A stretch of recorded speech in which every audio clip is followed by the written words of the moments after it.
السلام علیکم میرے پیارے ریڈرز، کیسے ہیں آپ سب؟ امید کرتی ہوں سب خیریت سے ہوں گے۔ پیچھے کی آوازوں کو تھوڑا اگنور کریں کیونکہ ساتھ والے گھر میں کنسٹرکشن چل رہی ہے۔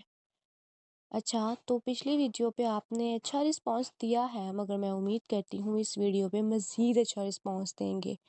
اب آپ جانتے ہیں کہ ناول کی کچھ ہی ایپیسوڈز بچی ہیں، تو پلیز ذرا ہمارا بھی فائدہ کرتے جائیں، ہمیں بھی اچھا رسپانس دے دیں۔ ویڈیو کو لائک کریں، چینل کو شیئر کریں، سبسکرائب بھی کریں اور اچھا سا کمنٹ بھی کر دیا کریں۔ چلتے ہیں قسط نمبر 32 کی جانب۔ بھائی کہاں ہے شہریار؟ دعا نے شہریار کے کمرے میں داخل ہوتے ہوئے کہا۔ وہ اپنے کمرے میں ہے، شہریار نے جواب دیا۔ تو کیا وہ دونوں گھٹیا لڑکیاں چلی گئی ہیں یہاں سے؟ ہاں، ابھی ابھی گئی ہیں، بہت مشکل سے نکالا ہے انہیں یہاں سے۔ اچھا چلو، شکر ہے گئی یہاں سے۔ اب اللہ کرے بھائی کو عقل آ جائے تھوڑی سی، شہریار نے منہ بناتے ہوئے کہا۔ ظاہر ہے سب ان کی آنکھوں کے سامنے ہی ہے، اب تو آ ہی جائے گی انہیں عقل۔ اور تم یہ سب چھوڑو، میری بات سنو، دعا نے شہریار کے پاس بیٹھتے ہوئے کہا۔ ہاں جی بولو، سن رہا ہوں۔ تمہارا نکاح 2 دن بعد ہے، دعا نے مسکراتے ہوئے کہا۔ کیا اتنی جلدی؟ ابھی تو ہم نے کچھ خریدا بھی نہیں دعا، شہریار نے بیڈ پر کھڑے ہوتے ہوئے کہا۔ اف، نیچے بیٹھو، زیادہ شوخے نہ ہو اب تم۔ کل جا کر ہم ساری شاپنگ کر آئیں گے اور اب تو ہر چیز مل جاتی ہے مارکیٹ میں سے، پھر کیسی ٹینشن؟ دعا نے کہا۔ مجھے تو یقین ہی نہیں آ رہا دعا کہ میری شادی ہونے جا رہی ہے، شہریار نے خوش ہوتے ہوئے کہا۔ ہاں، اب تم نے بھی بدل جانا ہے شادی کروا کر، دعا نے منہ بناتے ہوئے کہا۔ اف، میں نے کیوں بدلنا ہے پاگل، شہریار نے دعا کو دیکھتے ہوئے کہا۔ اچھا اب زیادہ بنو مت، میں جا رہی ہوں اپنے کمرے میں، دعا یہ کہہ کر اپنے کمرے میں چلی گئی۔ وانیہ تم فکر نہیں کرو، بس یہ سوچو کہ اب احمد شاہ اور اس کی فیملی کا حال کیا کرنا ہے، مہوش نے تلخ لہجے میں کہا۔ وانیہ بیڈ پر لیٹی روئے جا رہی تھی۔ ابھی تو میں نے صحیح سے عیش بھی نہیں کی تھی اس گھر میں، کیا فائدہ ہوا مجھے شادی کرنے کا، وانیہ نے روتے ہوئے کہا۔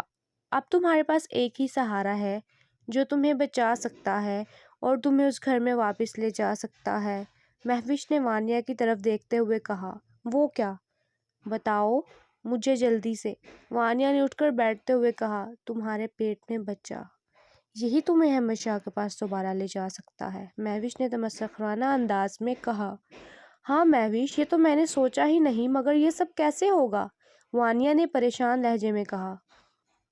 میں تم سے جو کہتی جاؤں گی تم وہ کرتی جاؤ گی، ٹھیک ہے؟ میں تمہاری ہر بات ماننے کے لیے تیار ہوں، شہریار کی زندگی تو میں تباہ کر کے رکھ دوں گی، مہوش نے تلخ لہجے میں کہا۔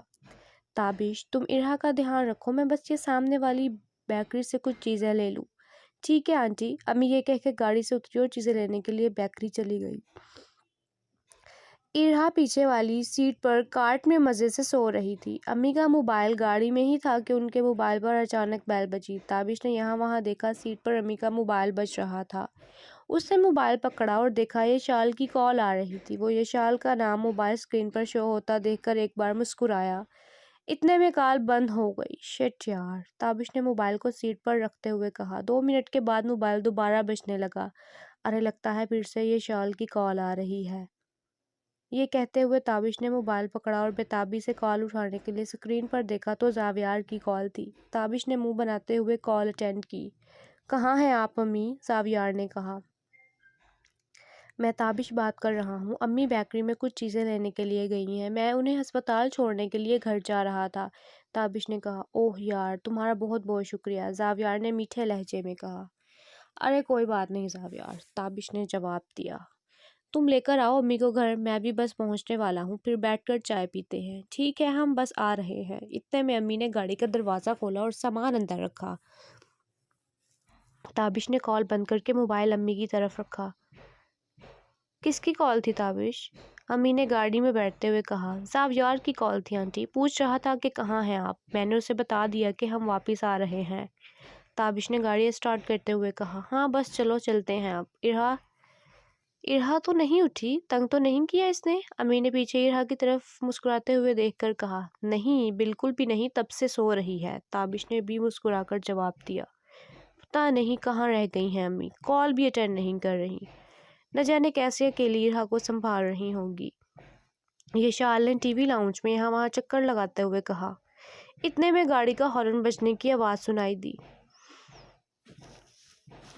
यशाल फौरन भागती हुई टीवी लाउंज के दरवाजे की तरफ गई। जावियार गैराज में गाड़ी खड़ी कर रहा था। आ गई तुम? मामू के पास बिल्कुल भी टाइम नहीं है अपनी भांजी के लिए, है ना? यशाल ने जावियार की तरफ नाराज़गी भरी निगाहों से देखते हुए कहा। अरे नहीं नहीं, ऐसा नहीं है यशाल, भांजी के लिए तो मामू की जान भी कुर्बान। हाँ हाँ, इसीलिए तो अम्मी उसे अकेली लेकर गई हैं अस्पताल, और मैं कॉल कर रही हूँ, अम्मी को कॉल भी अटेंड नहीं कर रही। यशाल ने उदास लहजे में कहा। परेशान ना हो यशाल, अम्मी और इरहा ताबिश के साथ हैं, वो उन्हें लेकर आ रहा है, बल्कि वो लोग पहुंचने ही वाले हैं। जावियार ने टीवी लाउंज में दाखिल होते हुए कहा। यशाल ये सुनकर हैरान रह गई, मगर उसने जावियार से मजीद कोई सवाल नहीं किया। तुम बैठो, मैं पानी लेकर आती हूँ। यशाल ये कहते हुए किचन में चली गई। जावियार ने एक गहरा सांस लिया, अपनी टाई को ढीला किया और सोफे पर बैठ गया। ये लो पानी। यशाल ने जावियार को पानी का ग्लास पकड़ाया। क्या बनाया है खाने में आपी? जावियार ने पानी का ग्लास पकड़ते हुए कहा। चिकन कढ़ाई बनाई है मैंने। तुम्हें भूख लगी होगी, मैं रोटियां बनाती हूँ, तुम जल्दी से फ्रेश हो जाओ, फिर मैं तुम्हारे लिए खाना लगा दूंगी। विशाल ये कहकर किचन में चली गई। जावियार भी फ्रेश होने के लिए कमरे में चला गया। 10 मिनट के बाद विशाल को इरहा के रोने की आवाज़ सुनाई दी तो वो भागती हुई टीवी लाउंज से बाहर गई। मेरी बेटी, अम्मी सामने से इरहा को लेकर अंदर आ रही थी। विशाल तेज़ी से अम्मी की जानिब बढ़ी और इरहा को पकड़कर अपने सीने से लगा लिया। मेरी जान का टुकड़ा, ये कहते हुए विशाल इरहा को चूमने लगी कि इतने में गेट से ताबिश कुछ सामान लिए दाखिल हुआ। आंटी, ये सामान कहाँ रखूं? ये आवाज़ सुनते ही यशाल इरहा को लेकर भागती हुई अंदर चली गई। आ जाओ बेटा, अंदर ले आओ ये सब सामान। ताबिश अम्मी के पीछे पीछे वो सामान अंदर लेकर गया और जाकर टेबल पर रख दिया। ठीक है आंटी, फिर मैं चलता हूँ। ठीक है आंटी, फिर मैं चलता हूँ, ताबिश ने गहरा सांस लेते हुए कहा। कहाँ चलता हूँ? अभी कहीं नहीं जाना तुमने, खाना खाकर जाना है, अम्मी ने ताबिश की तरफ देखते हुए कहा। नहीं आंटी, मुझे भूख नहीं है, फिर किसी दिन सही। इतने में जावियार कमरे से बाहर आया। आओ जी आओ, बड़े दिन के बाद मुलाकात हुई है, जावियार ने ताबिश की जानिब बढ़ते हुए कहा। हाँ, तुम कौन सा आते हो हमारी तरफ? जब भी आता हूँ मैं ही आता हूँ। क्या करूँ यार, टाइम ही नहीं मिलता आजकल, तो अपने लिए भी टाइम नहीं निकाल पा रहा मैं। ये शाल खाना लगा दो बेटा, बहुत भूख लगी है, अम्मी ने ये शाल को आवाज़ देते हुए कहा। ओहो ताबिश, तुम बैठो, मैं बस आया इरहा से मिलकर। जावियार ये कहकर कमरे में चला गया। मामू की जान, ये कहते हुए जावियार ने इरहा को गोद में उठाया और उसे प्यार करने लगा। हाँ मामू अब अच्छा बनने के लिए आ गए हैं। वैसे मामू को इरहा की कोई खबर नहीं होती, विशाल ने मुंह बनाते हुए कहा।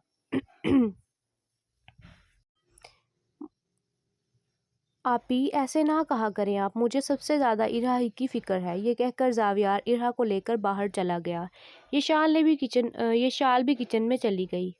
उठ गई इरहा? ताबिश ने इरहा की तरफ देखते हुए कहा। अल्लाह का शुक्र है कि अब इसकी तबीयत काफ़ी बेहतर है पहले से, वरना हम तो बहुत परेशान हो गए थे, इरहा की नानी ने इरहा की तरफ मुस्कुराते हुए देखकर कहा। यशाल ने डाइनिंग टेबल पर खाना लगा दिया और जावियार को आवाज़ दी कि खाना लग चुका है, खा लें। ये कहकर यशाल अपने कमरे में चली गई। चूँकि यशाल तो उनके साथ बैठकर खाना नहीं खा सकती थी, ताबिश यशाल की झलक देखने के लिए बेताब था, मगर उसके दिल में ये भी ख्याल आ रहे थे कि नहीं, अभी वो इद्दत में है, अभी उसको ऐसे देखना सही नहीं। अहमद शाह, कॉल उठाओ। वानिया ने कोई 10 कॉल्स की, मगर अहमद शाह ने वानिया की एक भी कॉल अटेंड नहीं की। पता नहीं क्या हो गया है अहमद शाह को, पहले तो कभी ऐसा नहीं करता था। मैं चाहे कुछ भी कर लेती थी, लगता है नज़र लग गई है हमारे प्यार को किसी की। वानिया बड़बड़ा रही थी। क्या हुआ वानिया, परेशान लग रही हो? महविश ने कमरे में दाखिल होते हुए कहा। अहमद शाह को मैं काफ़ी देर से कॉल कर रही हूँ, मगर उसने मेरी एक कॉल अटेंड नहीं की, वानिया ने बेचारा मुंह बनाते हुए कहा। बहुत ही जालिम शौहर है तुम्हारा। तुम ऐसा करो, घर जाओ, वहाँ जाकर उससे बात करो। मगर महविश, मैं कैसे जाऊँ? अगर उन्होंने मुझे अंदर दाखिल ना होने दिया तो? वानिया ने हैरानगी से कहा। क्यों दाखिल नहीं होने देंगे? वो तुम्हारा घर है और उस घर पर तुम्हारा पूरा हक है, आकर बहू हो तुम उस घर की। चलो मैं थोड़ी देर तक जाती हूँ, वानिया ने धीमे लहजे में कहा। अच्छा एक बात और सुनो वानिया, महविश ने वानिया के करीब आकर कहा। हाँ बोलो। जब तुम वहाँ जाओ तो अहमद शाह ने तुम्हें जो भी कीमती जवाहरात लेकर दिए हैं वो अपने साथ यहाँ ले आना। यही ना हो कि कल को तुम्हारी सास और दुआ तुम्हारे कमरे से वो भी निकाल ले। हाँ महविश, तुमने ठीक कहा। मैं सब कुछ ले आऊंगी जो जो अहमद शाह ने मुझे लेकर दिया हुआ है। कौन है यहाँ पर दानिश नाम का लड़का? मुझे मिलना है उससे। अहमद शाह ने पुलिस स्टेशन जाकर एसएचओ से कहा, जो अहमद शाह का जानने वाला था। एसएचओ ने कोलीग से पता करवाया और अहमद शाह को उसके साथ दानिश से मिलने के लिए भेज दिया। ये है वो लड़का दानिश। कोलीग ने दानिश की तरफ इशारा करते हुए कहा। ठीक है, जाओ, तुम मुझे अकेले बात करनी है इससे। कोलीग साइड पर होकर खड़ा हो गया। अहमद शाह ने जेल की सलाखों से दानिश का गिरेबान पकड़ा और उसे अपनी तरफ खींचा। कौन हो तुम? अहमद शाह ने उसकी तरफ गुस्से से घूरते हुए कहा। कौन हो तुम? दानिश ने डरते हुए लहजे में कहा। वानिया के साथ तुम्हारा क्या ताल्लुक है? जल्दी बताओ मुझे, वरना जान से मार दूंगा। अहमद शाह ने तल्ख लहजे में कहा। बताता हूँ, पहले मेरा गिरेबान छोड़िए। अहमद शाह ने दानिश को पीछे की तरफ धक्का दिया। जल्दी बताओ मुझे, कौन हो तुम और क्या ताल्लुक है तुम्हारा वानिया के साथ? वो मुझसे मोहब्बत करती थी और मैं भी उसे मोहब्बत करने लगा था, मगर फिर अचानक उसने मुझसे राब्ता ख़त्म कर दिया। बहुत ढूंढने के बाद मुझे उसका नंबर मिला। मैंने उसे 2 दिन पहले कॉल की तो उसने मुझे अपने घर का एड्रेस सेंड किया और वहाँ पर आने का कहा। मैं वहाँ पर गया तो आगे सब आप जानते ही हैं। अहमद शाह ये सब सुनकर गुस्से से पागल हो गया। और क्या जानते हो तुम वानिया के बारे में? कब से था उसका और तुम्हारा ताल्लुक? यही कोई 1 डेढ़ साल हमारा ताल्लुक रहा। वो मुझसे मिलने आया करती थी, मगर फिर अचानक मुझे छोड़कर चली गई और अब उसने शादी कर ली है, दानिश ने धीमे लहजे में कहा। अहमद शाह ने गुस्से से ज़ोर से अपना हाथ जेल की सलाखों पर मारा। वैसे कौन है आप? दानिश ने दबे लहजे में कहा। मैं शोहर हूँ वानिया का। अहमद शाह ने दानिश की तरफ घूरते हुए तल्ख लहजे में कहा। दानिश ये सुनकर डर गया। बहुत ही खतरनाक आदमी है ये तो, दानिश ने दिल ही दिल में कहा। अहमद शाह वहाँ से एसएचओ के पास गया। तो अहमद शाह, मिल लिया आप उस दानिश से? जी एसएचओ साहब, मैं उससे मिल लिया हूँ। जितना हो सके उससे मारें, और जब तक मैं ना कहूँ उसकी ज़मानत हरगिज़ नहीं होनी चाहिए। ठीक है अहमद शाह, जो आपका हुक्म। चलो दुआ इरहा के पास चले, उन्हें भी ये खुशखबरी देकर आते हैं और इरहा को लेकर शॉपिंग पर जाते हैं। शहरयार ने दुआ के कमरे में दाखिल होते हुए कहा। वाह, आइडिया बुरा नहीं है वैसे। चलो उठो, फिर चलते हैं। अरे मुझे थोड़ा सा वक्त दो, मैं तैयार होकर आती हूँ। ठीक है, मैं बाहर गाड़ी में तुम्हारा इंतज़ार कर रहा हूँ, जल्दी से आ जाओ। ये कहकर शहरयार वहाँ से चला गया। दुआ जल्दी से तैयार हुई और गाड़ी में जाकर बैठ गई। भाभी की इद्दत कब ख़त्म होगी दुआ? शहरयार ने गाड़ी स्टार्ट करते हुए कहा। मेरे ख्याल से 4-5 दिन तक, दुआ ने जवाब दिया। ओह, मतलब भाभी शादी में शामिल नहीं होंगी? शहरयार ने कहा। शहरयार, उन्होंने मुझे कहा था कि दुआ, अब तुम मुझे अपनी भाभी मत कहा करो और तुम भी उन्हें भाभी मत कहना, दुआ ने मुंह बनाते हुए कहा। शहरयार दुआ की तरफ देखने लगा, मगर कोई जवाब नहीं दिया। शहरयार, हम उन्हें बाद में हया से मिलवा लेंगे, दुआ ने कहा। हाँ हाँ ज़रूर, क्यों नहीं, मगर इरहा को हम ले आएंगे, वो हमारे साथ ही होगी शादी के फंक्शन में। अभी दुआ और शहरयार निकले ही थे कि पीछे से वानिया घर पहुंची। गार्ड ने वानिया को घर में दाखिल होने से मना किया तो वानिया गार्ड के साथ बदतमीजी करने लगी और कहा कि मुझे अहमद शाह ने बुलाया है। ज़बरदस्ती वानिया घर में घुस गई। इसे अंदर कोई भी नज़र नहीं आया। वो सीधा अपने कमरे की तरफ चली गई। नाजिया भी किचन में अपने काम में मसरूफ़ थी और अम्मी अपने कमरे में आराम कर रही थी। वानिया कमरे में गई और अलमारी खोलकर अपनी चीज़ों को देखने लगी। शुक्र है हर चीज़ अपने ठिकाने पर ही रखी हुई है। इतने में अहमद शाह की गाड़ी का हॉर्न बजा, मगर वानिया को हॉर्न की आवाज़ सुनाई नहीं दी। वो अपने काम में मशगूल थी। अहमद शाह ने यकदम कमरे का दरवाज़ा खोला और सामने वानिया को खड़ा देखकर उसका गुस्सा मज़ीद बढ़ गया। वो पहले ही बहुत गुस्से में पुलिस स्टेशन से आया था। तुम यहाँ पर क्या कर रही हो? अहमद शाह ने सर्द लहजे में कहा। अहमद शाह, मैं तुमसे ही मिलने आई हूँ। मैं नहीं रह सकती तुम्हारे बगैर अहमद शाह। तुम्हारी हिम्मत कैसे हुई इस घर में दोबारा कदम रखने की? मैंने गार्ड मैं गा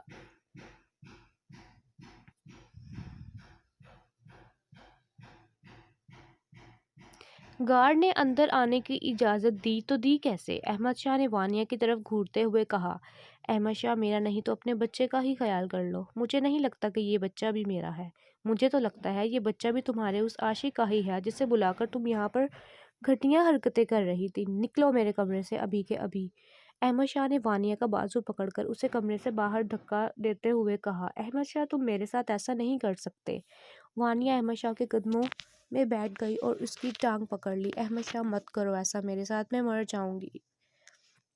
میں کہاں جاؤں اس بچے کو لے کر، بتاؤ مجھے، وانیہ نے روتے تڑپتے ہوئے کہا۔ میری بلا سے تم جہنم میں جاؤ۔ احمد شاہ خود کو چھڑوا کر اپنے کمرے میں چلا گیا اور دروازہ اندر سے لاک کر لیا۔ اے لڑکی، کیا چاہتی ہو اب تم؟ کیوں اس گھر میں دوبارہ آ کر تماشا لگا رہی ہو؟ امی نے اپنے کمرے سے نکل کر وانیہ کی طرف تلخ لہجے میں دیکھتے ہوئے کہا۔ یہ سب آپ کی وجہ سے ہو رہا ہے۔ آپ کے اس بیٹے نے مجھے اور احمد شاہ کو ایک دوسرے سے دور کیا ہے۔ چلی جاؤ یہاں سے اور آئندہ اس گھر میں قدم بھی مت رکھنا۔ جو حرکت تم نے کی ہے، تم اب یہاں رہنے کے قابل نہیں ہو۔ امی بھی یہ کہہ کر اپنے کمرے میں چلی گئیں۔ وانیہ باہر ٹی وی لاؤنج میں زمین پر بیٹھی اکیلی احمد شاہ اور اس کے خاندان کو کوس رہی تھی۔ تو ریڈرز، کیسی لگی آپ کو آج کی ایپیسوڈ؟ امید کرتی ہوں اچھی لگی ہوگی، اور اگلے ناول کو ریڈ کرنے کے لیے بھی میرے ساتھ جڑے رہیے گا۔ ویڈیو کو پلیز لائک کر دیجیے گا، اچھا سا کمنٹ بھی کر دیجیے گا اور چینل کو سبسکرائب بھی کر دیجیے گا۔ ملتے ہیں اگلی ویڈیو میں، اپنا خیال رکھیں، اللہ حافظ۔